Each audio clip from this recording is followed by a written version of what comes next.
오늘 본문의 말씀은 예수님이 제자를 부르신 말씀으로 우리는 볼 수가 있지만은 이것은 우리가 예수님과 어떠한 관계 속에서 인생을 살아갈 것인가, 예수님과 어떤 관계를 우리는 맺어야 하는 것인가, 어떻게 예수님과 우리가 인생의 길을 함께 걸어가야 하는가를 보여주는 예수님과의 관계에 관한 말씀이라고 우리는 한 걸음 더 볼 수가 있겠습니다. 왜냐하면 우리가 예수님과 우리 사람의 관계의 가장 모범이 제자들과의 관계이기 때문인 것이죠. 바로 우리는 예수님과 오늘 본문의 제자들과 같은 관계를 이루면서 평생 살아가야 할 줄로 믿습니다. 제자들, 12제자뿐 아니라 정말 그 70명, 많은 파송받은 그러한 제자들과 같은 그러한 삶이 된다면 더 바랄 게 없죠. 예수님의 곁에서 예수님의 주신 말씀을 늘 마음에 새기면서 예수님의 지시를 받아서 열심으로 살다가 하나님께 가는 것보다 더 우리가 바랄 게 뭐가 있겠습니까? 그렇기 때문에 오늘 본문은 제자를 부르셨 이 장면에만 머물 것이 아니라 가장 예수님과의 관계의 모범이 제자들이라고 한다면 어떻게 그럼 예수님은 제자들과의 관계를 우리에게 보여주시고 제자들과의 관계를 이제 시작하시는지 그 말씀 우리가 보면 우리들도 그러면 우리를 예수님과의 관계를 어떻게 시작해야 되는가? 어떻게 우리가 예수님과의 관계 속에서 꼭 우리들이 필수적으로 명심해야 할 것이 무엇인가? 이것을 우리는 오늘 본문을 통해서 보게 될 줄로 믿습니다. 여기서 말하는 제자는 오늘날의 제자와는 좀 다른 것이죠. 오늘날의 이 제자의 개념, 또 우리가 생각할 때 옛날에 무슨 사부님, 스승님 이런 거와도 다른 것이에요. 우리가 생각하는 옛날에 무슨 엄격한 그러한 모습이 아니고요. 이 제자의 모습은 뭐냐? 예수님이 복음서에서 또 교회 역사 속에서 보여주시는 바로 그가 부르신 그 제자들과의 복음서에 나오는 그 관계가 이루어지고 있는 그 제자인 것이에요. 그러니까 이것을 세상의 제자와 혼동하면 안 돼요. 특히 좀 그러한 리더십을 가진 사람도 계신데 그것은 하나의 참고일 뿐이지, 물론 그런 엄격한 사제관계 같은 권위가 예수님은 당연히 있으셨지만 그것은 그러한 측면이 있을 뿐이지 그게 전부도 아니고, 예수님과 제자들의 관계는 또 새로운 아주 우리가 복음서를 통해서 예수님과 제자들의 관계에 중요한 게 뭔가를 파악해야 되는 그러한 말씀과 신앙의 영적인 관계인 것이죠. 그것을 우리는 살펴봐야 합니다. 바로 그럴 때 오늘 본문의 이 제자, 예수님의 제자가 되기 위해 꼭 필요한 세 가지를 오늘 본문에서는 우리는 살펴볼 수가 있는데, 첫 번째는 무엇이겠습니까? 오늘 본문에서 예수님이 제자들을 부르셨다. 부르심이죠. 첫 번째는 부르심이고요. 두 번째는 왜 부르셨는가예요. 오늘 본문에 다 들어있는 것이죠. 부르실 때 예수님이 왜 부르셔요? 제자들을 어떻게 하기 위해서? 목적이 사람 낳는 어부가 되게 하기 위해서. 즉, 첫 번째는 부르심이고요. 두 번째, 예수님과 제자들의 요소의 두 번째 핵심은 바로 왜 불렀는가? 부름의 목적. 그것은 부름받는 제자들에게는 뭐가 됩니까? 내 삶의 목적이 되겠죠. 예수님이 주신 목적이니까. 곧 사명. 그래서 두 번째 예수님의 제자됨의 요소는 사명. 첫 번째 부르심, 두 번째 사명. 마지막 세 번째 요소는 뭡니까? 이제 부르셨고 사명을 주셨어. 제자는 어떻게 하죠? 따라가죠. 따라가. 이 세 가지가 오늘 본문에서 자연스럽게 우리가 특별한 내용을 얻어서 가져온 게 아니라 오늘 본문의 장면을 깊이 우리가 보면은 우선 얘는 부르셨고 근데 불렀을 때 그냥 와 이렇게 하면 사실 너무 좀 그렇잖아요. 뭔가 목적이 있음, 사명이 있다. 너의 사명은 내가 준다. 그 사명을 위해서 너는 이루기 위해서라도 와야 된다. 부르시고 사명 때문에 사명을 주시고 그럴 때 응답으로 제자들은 따르는 것이죠. 항상 하나님의 말씀 이렇게 상호적이에요. 뭔가 하나님이 먼저 역사하시면 거기에 응답하는. 우리가 지난 시간에도 본 것처럼 예수님의 이 땅에서의 첫 번째 메시지 바로 때가 찼고 하나님의 나라 가까이 왔다. 하늘의 역사가 이제 시작될 때 인간은 회개하고 복음을 믿는다. 인간의 응답, 하늘의 역사와 인간의 응답이 만나서 하나님의 역사가 일어나듯이 오늘 또 마찬가지로 예수님이 먼저 부르시고 따르고 그 사이에 사명이 있는 것이죠.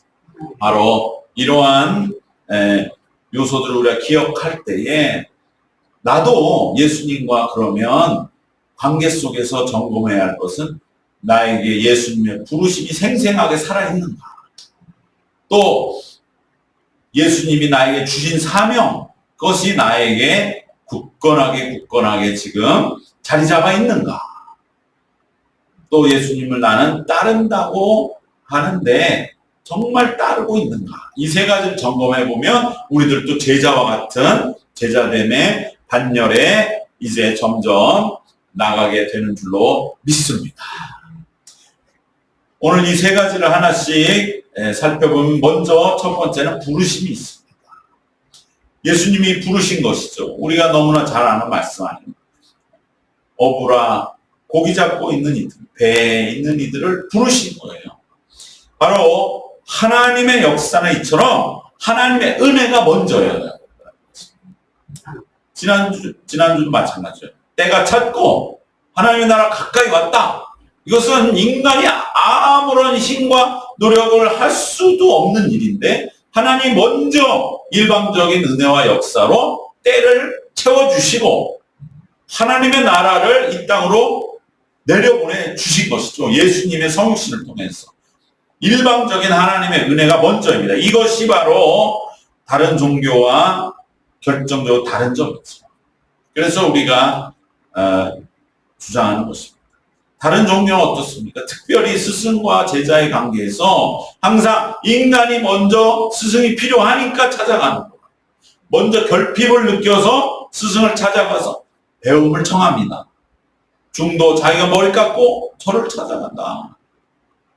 다른 모든 것이 그렇습니다.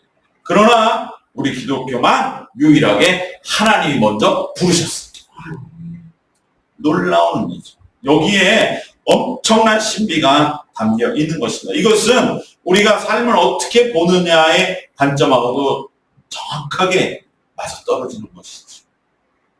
내 삶이 내 의지로, 내 힘으로, 내 노력으로, 내 몸부림으로 이 자리까지 왔다. 내가 갔지 누가 나한테 왔냐? 그런 자는 고독한 자. 인생이 정말 천상천하 유아독존 같은 삶의 어린아이 같은 유아기적인 생각에서 벗어나지 못하고 있다. 물론 우리가 외롭고 지치고 힘겹고 아무도 날 도와준 사람 없어. 누구 하나 내가 정말 하다못해 나에게 밥 한 끼 주는 사람 없어. 내가 가서 밥을 내가 만들어서 먹고 내가 땀 흘려 돈 벌고 그렇게 생각하면 그게 인생이지. 누가 나를 뭐 어떻게 부르냐, 누가 나를 챙겨주냐.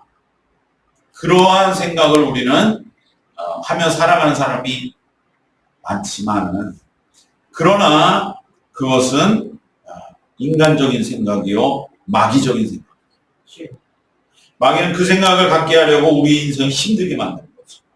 우리도 힘들지만 그러나 그 힘든 한 그 텀 속에서 계속 힘들더라도 그 잠깐 동안의 시간 속에서 가만히 기도하고 묵상해 보면 그러면 우리는 그래도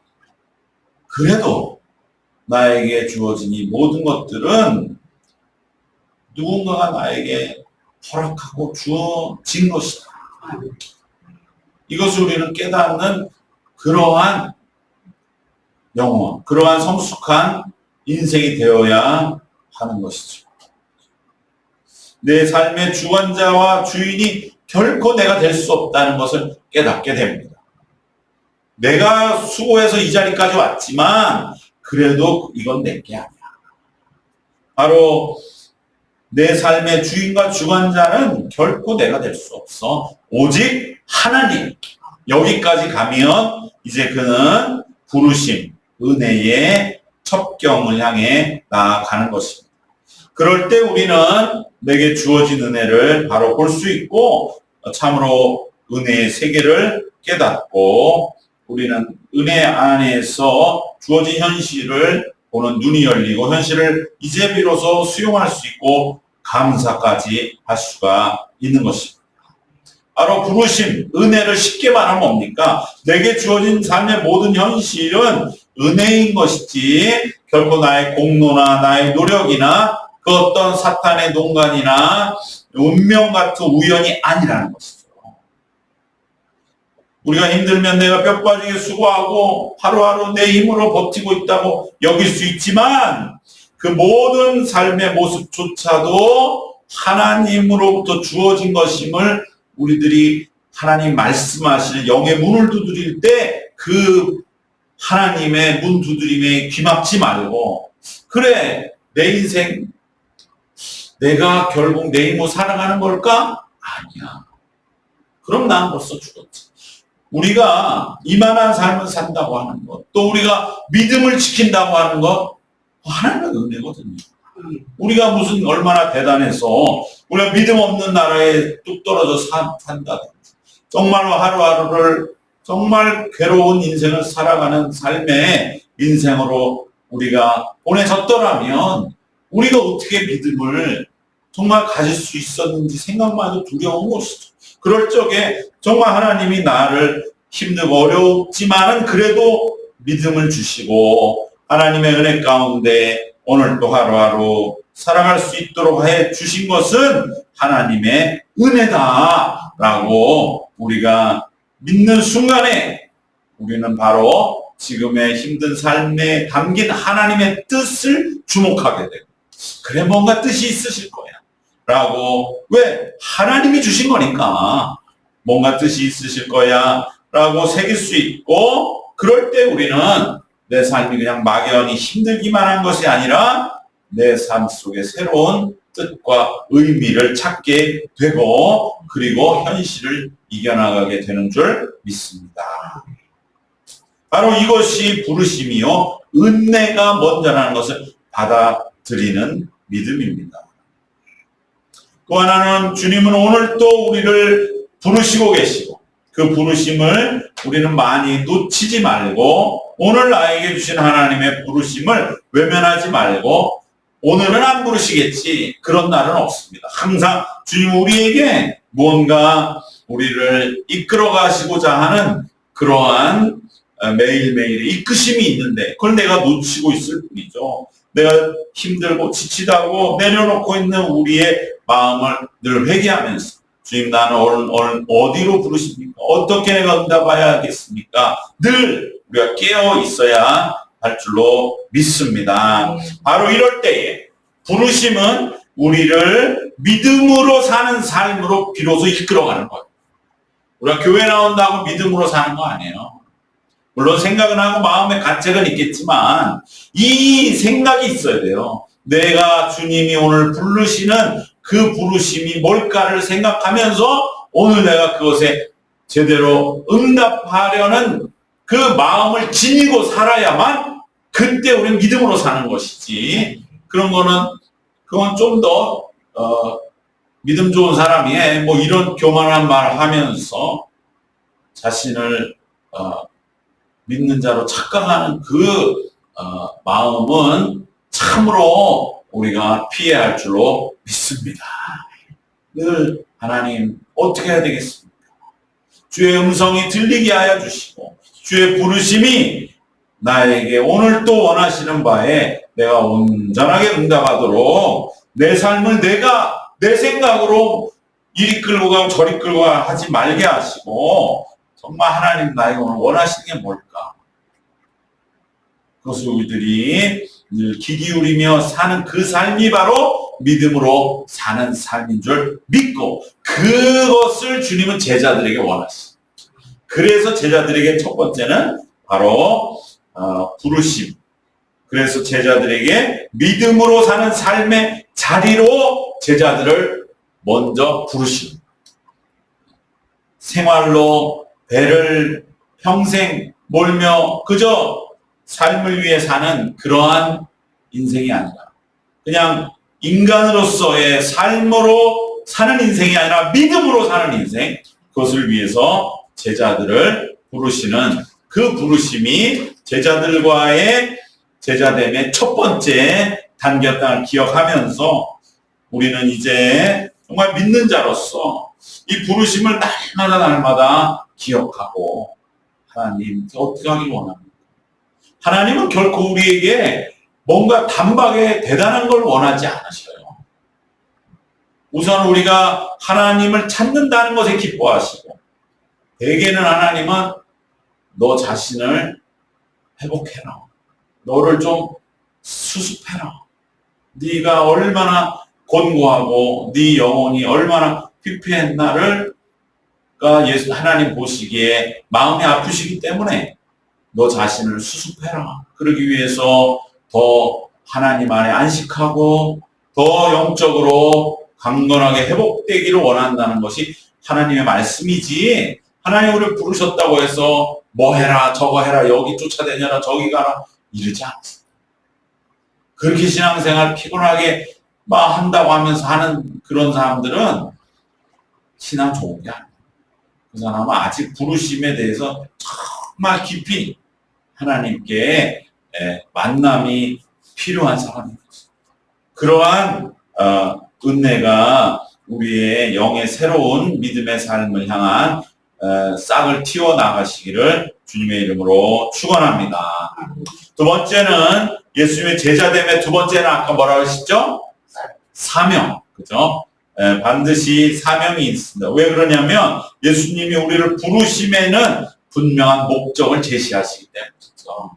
예수님이 물론 내가 좋으니까 무조건 내 옆에 있어 그렇게라도 하실 수 있지만, 그것은 우리를 인격으로 대접해 주시기 위해서 우리에게 우리가 같이 하나님의 나라를 이루지 않겠느냐. 그러기 위해, 그러려면 네가 어떻게 해야 되니? 네가 어떻게 혼자 힘으로 그걸 뭐 할 수 있을 것 같으냐? 나와 함께 하나님의 나라를 이루는 목적, 그것은 바로 사람을 낚는 어부라고 하신 이 말씀. 누가복음에는 내가 사람을 취하리라. 즉 그 목적은 무엇이냐? 구원을 전파하는 자. 우리가 사람을 낚는 구원을 전파하는 것이죠. 우리가 구원하는 건 아니고 구원하신 예수님께로 사람을 끌어 잡아가지고 예수님의 어항 안에 넣어드리는 것, 바로 그 목적을 제시해 주신 것입니다. 17절 하반절에 내가 너희로 사람을 낚는 어부가 되게 하리라고 말씀하십니다. 예수님이 우리를 부르시는 까닭, 우리를 제자 삼으시는 까닭은 바로 사람을 낚는 어부, 그 세상의 구원을 전하는 자가 되게 하시려는 것입니다.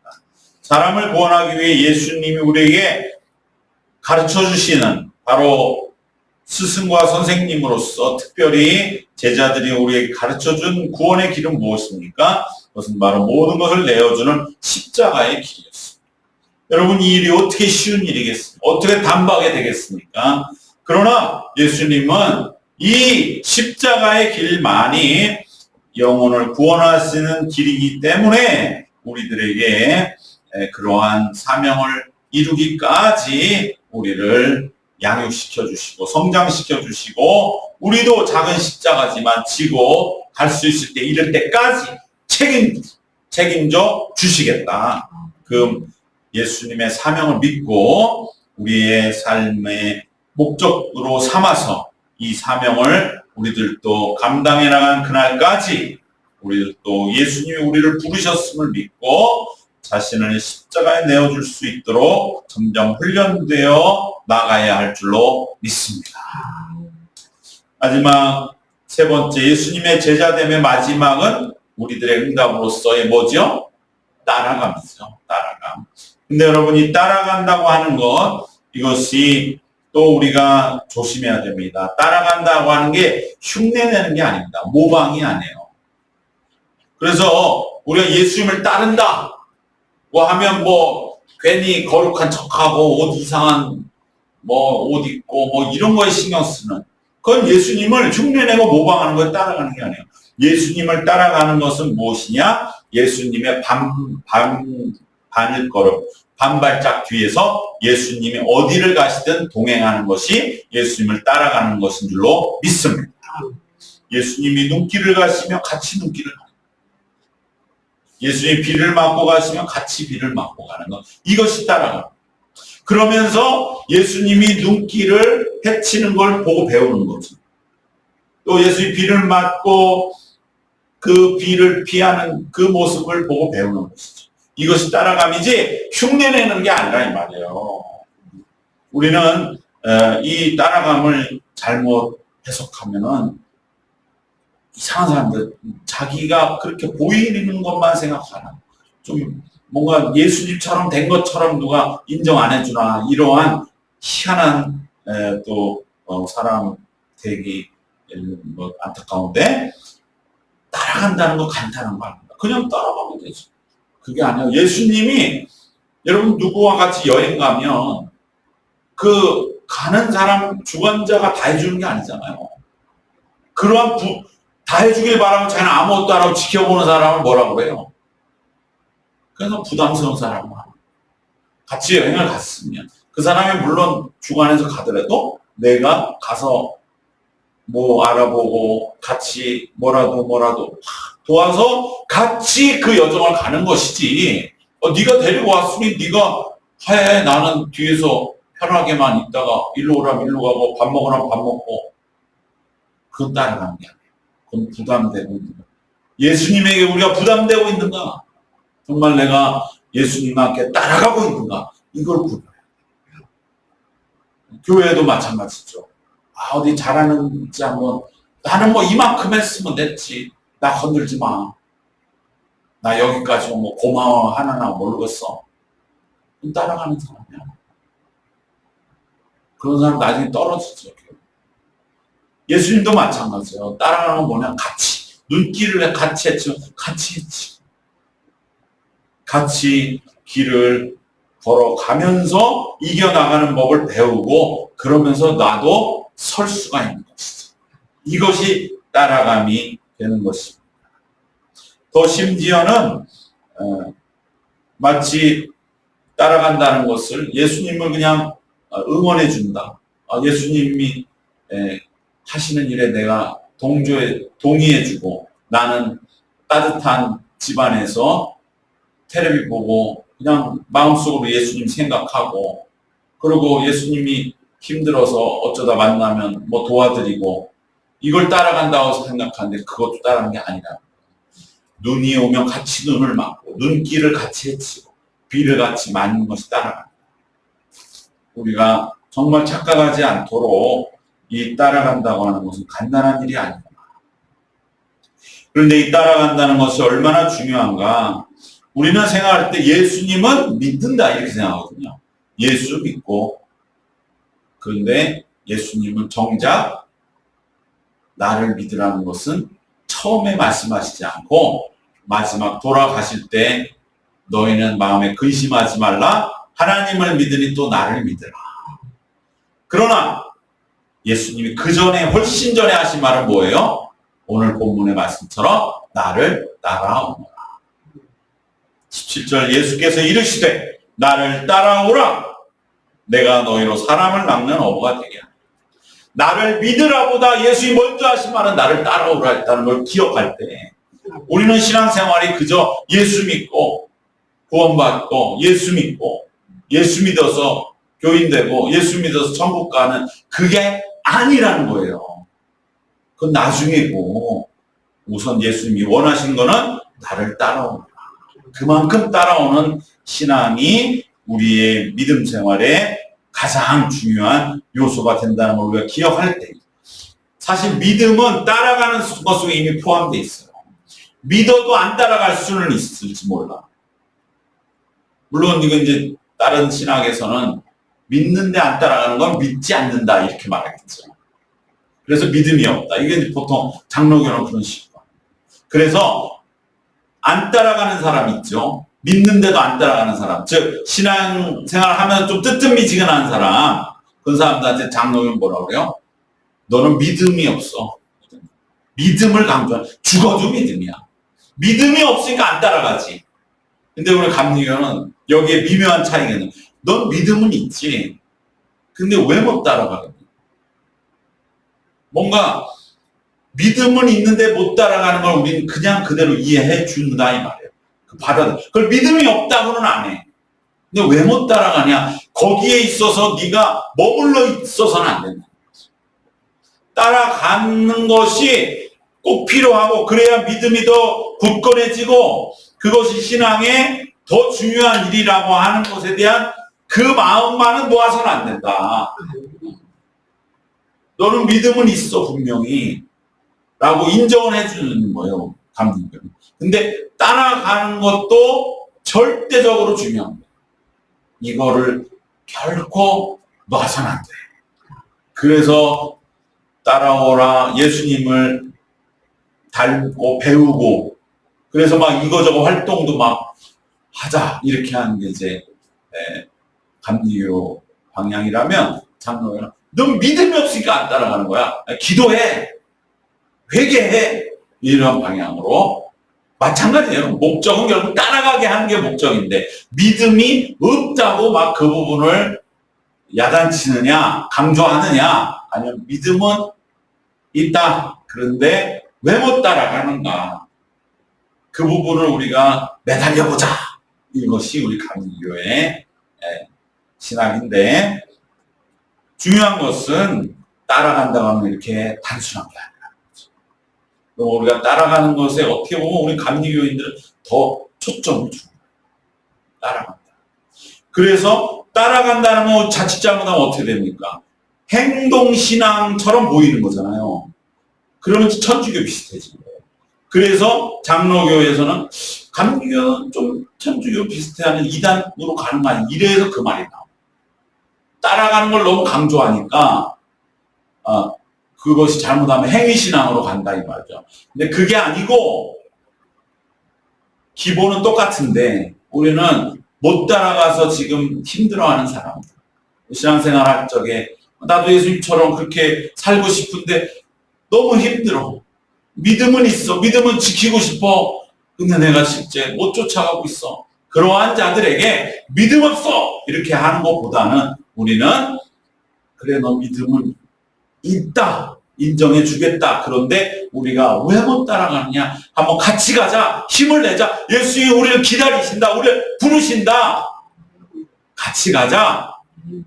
이게 사랑이라고 감리교는 말합니다. 장로교는 너 믿음 없어서 못 쫓아가는 거야. 종아리를 치는 게 사랑이라고. 근데 둘 다 맞아요. 부모가 자식을 때리는 게 사랑일 수도 있고 때리지 말고 기다려주고 왜 안 될까? 내가 힘들어. 나도 같이 힘들다. 그러나 우리 일어나 보자. 끝까지 설득하는. 그게 사랑이다. 둘 다 맞아요. 바로 그 차이일 뿐인 것이죠. 어쨌든 간에 우리는 이 따른다고 하는 것은 그냥 우리가 막연하게 생각한다. 어떻게 보면 우리 신앙의 핵심이요. 특별히 감리교의 핵심이요. 우리가 이것은 늘 정말 평생 우리가 예수님과의 관계 속에서도 중요한 요소라고 하는 것을 우리 기억하면서 이것은 다 사실 하나로 뭉쳐져 있는 거죠. 예수를 따라간다는 게 뭐예요? 오늘 하루 내 안에 예수님의 뜻을 이룬다. 나를 부르신 하나님과 예수님의 뜻을 듣고 그것에 반응한다. 결국 그것이 우리가 원하는 신앙생활의 모습이지 않습니까? 바로 그 삶을 하루하루 이루어 나아가기를 원하는 것. 그것이 거룩한 성화의 삶이요. 그것이 성도의 능력 있는 삶이 되는 줄로 믿습니다. 바로 우리는 예수님 나를 따라오너라. 이 말씀을 오늘 말씀의 결론으로 깊이 새기면서 주님 제가 정말 어떻게 해야 주님을 따르겠습니까? 주님 도와주시옵소서. 정말로 연약하고 힘도 없고 주님을 따르고 싶지만은 이 상황 속에서 어떻게 하기를 원하십니까? 기도하는 그 자체 주님 받으시고 그래 너 따라오려는 그 마음 살아있는 그 마음 그것에 우리 주님은 응답해 주시고 우리를 따라오도록 이제 한건하게 일으켜 주셔서 예수님의 반발짝 뒤에서 손잡아 이끌어 주실 줄로 믿습니다. 오늘 말씀 결론을 맺겠습니다. 예수님과 우리의 관계의 모범은 바로 다름 아닌 예수님과 제자들과의 관계입니다. 그렇기 때문에 우리 제자들을 부르신 예수님의 그 부르심 속에서 예수님과 제자들 속에 꼭 필요한 것이 무엇인지 세 가지의 필수적인 요소, 예수님과 제자들 사이에 꼭 필요한 세 가지 요소를 우리는 살펴보았는데 바로 부르심과 사명과 따라감 이 세 가지였던 것이죠. 먼저 하나님의 부르신 은혜, 나를 부르신 하나님의 은혜를 다시 한번 회복하시고 오늘 우리가 여기서 예배드리는 모든 것도 우리를 부르신 것이다.